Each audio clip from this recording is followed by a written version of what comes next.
ব্যারাকপুর কল্যাণী এক্সপ্রেসওয়েতে পথ দুর্ঘটনায় মৃত্যু হল ইছাপুরের বাসিন্দা মহিলার।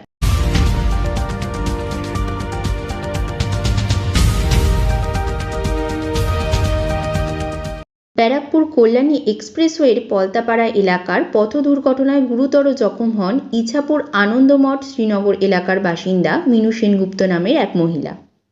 তাকে উদ্ধার করে ব্যারাকপুর ডাক্তার বিএন বসু মহকুমা হাসপাতালে নিয়ে যাওয়া হলে চিকিৎসকেরা মিনু সেনগুপ্তকে মৃত বলে ঘোষণা করেন।